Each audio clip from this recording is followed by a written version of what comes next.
माझ्या यूट्यूब चॅनलमध्ये आपलं स्वागत आहे. तर बघू शकता आपण की आमची टी व्ही तरी बंद झाली आहे. काय झाली आहे टी व्हीला? आताच मी 2 मिनटं झाले येऊन गावाहून.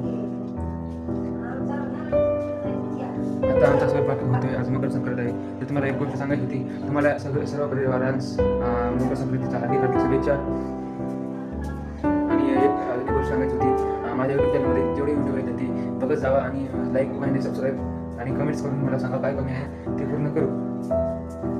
आता मी वर आलेला आहे. बघू शकता ही ताडपत्री मीच बसवली आहे. मागची जी दिसते नाही ताडपत्री हे मागची ती मीच बसवली आहे.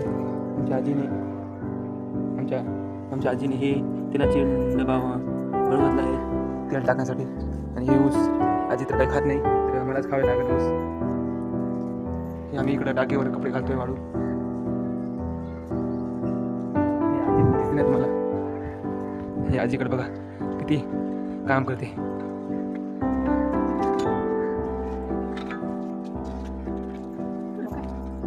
आजी फुलं काढायला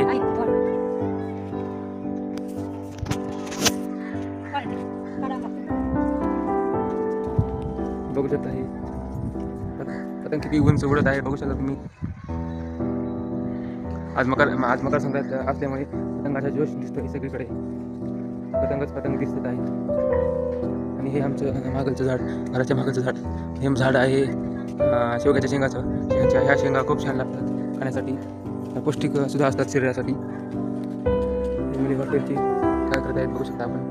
पतंग उडवत आहेत. कोणत्या कलरचा आहे की पतंग हा? 2 पतंग दिसत आहेत. इकडे एक दिसत आहे पतंग बघू शकता तुम्ही. मलाही उडवायचा होता पण कारण हे जी गच्ची दिसते ना आणि हे गच्ची दिसते ना, दोघीच्या मध्ये आमचं घर असल्यामुळे पतंगाला हवा नाही, त्याच्यामुळे आम्ही उडू शकत नाही. बघू शकता किती छान घरं बांधली आहेत आमच्या बाजूनं बघू शकता. हे फुलाचं झाड, हे आमची चूल दररोज मोठे ह्याच्यावर पाणी तापत असते. आता मोठे सगळे कपडे वाळून झालेले आहेत. एक घडी करत आहे आणि खाली न्यायचा प्रयत्न करत आहे. मला एक दाखवायचं होतं. हे माझ्या पप्पाने खूप मेहनतीने लावलं आहे. पण मी जेव्हा इथं होतो तेव्हा इथपर्यंत झालं होतं. आता खूप वरती गेलं आहे हे शोचं झाड. बघू शकता हे पाण्यामध्ये सुद्धा राहतं आणि त्याला माती सुद्धा जमते. अशा 2 युजेस आहेत या झाडाच्या.